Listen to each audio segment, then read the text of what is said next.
IVC, Dale Gatefold 33, back with another video. This is going to be probably my last video that I'll record, or certainly post before Christmas. So yeah, happy Christmas, happy festivities to everyone. So this is a Finds video. I think I said in my last Finds video that was all folk related that I'd come back and do another one of other types of music. So this is it. I'll start off with some VCLT. So Pete, Sounds from the West Coast, was kind enough to reach out to me and others in the VC to say he'd been digging through his shelves and had a number of duplicate records that he just wanted to give away, which is very kind. And he sent me 3 records from the list, all of which I've played and all of which I've enjoyed. So that's really good. So the first one is Mark Almond, a band that I'd heard of, but never heard. Well, maybe I had 1 or 2 tracks from CD box sets, sampler things. But yeah, this is original on Harvest, and yeah, it's kind of jazzy, fusiony, proggy, really interesting album. I played all 3 of these once and enjoyed them all, so that's good. Yeah, so that's really nice to get. As I said, it always kind of intrigued me what Mark Almond might sound like, and now I know. This next album is actually one that's been on my wants list for years. I think I sampled it. I read about it on some kind of neo prog or prog albums you must listen to type blog or something on the internet, and put it on I listened to it on Spotify, was kind of intrigued a bit by it. Never really found a copy. We never found a copy in the wild, but then saw it on the list. So this is kman and Fandango's in Space. It's sort of a concept album of proggy psyche, flamenco style music. This is a US press. The European press has got a different cover. Yeah, it sounds like that. Yeah, so really interesting. Yes, I said it's been on my wants list for years. I've just never stumbled across a copy. So nice to receive that. And then the final one is an artist I've heard of for a particular reason, but never heard. And this is the Utopia Strong. And this is a BBC Sessions done in the style of the Peel Sessions albums from 2023. I think Pete said he'd accidentally ordered 2 copies, which is why he had a spare. Yeah, this is right up my street. So the reason I'd heard of this is because this band has Steve Davis in it, and it was always been intrigued me.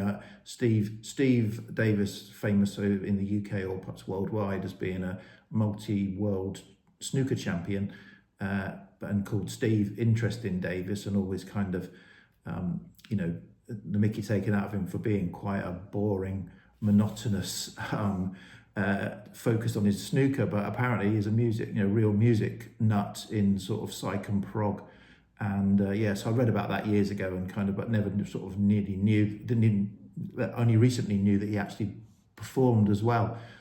So this is right up my street because it's that kind of modular synth, ambient, instrumental style. So yeah, really enjoyed this, and definitely look forward to spinning that some more. So those are the 3 from Pete. So yeah, thanks again, Pete. Okay, so 2024 for me has been predominantly about car boot sales and finds that I get out offshoots from that, be that auctions or digging through collections that I've kind of got informed about through predominantly through car boot sales or people at the car boot sales. But I've only been I did the record digs when I was on holiday in Scotland. And I did 1 record fair back in February, but I kind of decided to do 1 more fair this year, and I went to November, same place, the Andover record fair in November, and picked up a few things. So I got a couple of things off of Richard Warwick, who was also part of the VC. One of them was this album by The Church. This is Gold Afternoon Fix. So this has been also on my want list for a while. I've got a few albums by The Church, but this was one I was kind of looking to pick up, and yeah, came across it. So yeah, happy to get that and enjoyed it. And then this other album is sort of the only album I really wanted still by this artist, Elvis Costello, but just never find it. Never find a nice copy or even a copy in the wild. I don't know why, because Elvis Costello has been fairly prolific, and his other albums are kind of fairly commonplace and not expensive. So to find this, I was happy to find a nice original UK copy of Trust by Elvis Costello. So yeah, happy to find that. And that's kind of, yeah, I kind of only go up to, well, I got to Imperial Bedroom, but I don't have all the albums before that. I just some, about half a dozen, I think, in total. That does me for Elvis Costello. I'm not interested in anything after that. Okay, this next album, I think it's Brian Embryonic Robot showed this a while ago. I'm gonna credit him with it, and if it's somebody else, I apologise. Yeah, so I got hold of a copy of this. It was used, sealed, I suppose, off of a seller, and it was cheap but damaged. So this, it's only a gatefold sleeve, so I can't take it out. This is Rational Youth, and this is a reissue of their debut album. I think it's a debut album from 1981, I think. Canadian synth artist, absolutely fantastic, right in the kind of, hit the absolute kind of, I don't know, encapsulation of early 80s synth. Absolutely nailed it. And from Canada, not saying that the Canadians, but surprising it wasn't from Europe, if you like, from Canada in 81, absolutely nailed the synth sound. And this is a fantastic album. This is a double reissue that's got some outtakes and other alternate versions, also great. So this was released in Canada, I think, so it's hard to get hold of it, quite expensive. It was released in 2019 as well, and I kind of only started searching in the last year or so, I think, when Brian showed the original album by this artist. So I managed to get this one quite cheap because it had some pretty big corner dings on it, although it was sealed. So I thought, yeah, go for it, because otherwise to get one from Canada was going to cost a fortune in postage. So yeah, really enjoyed that. Great double kind of album. Well, one album and some additional material.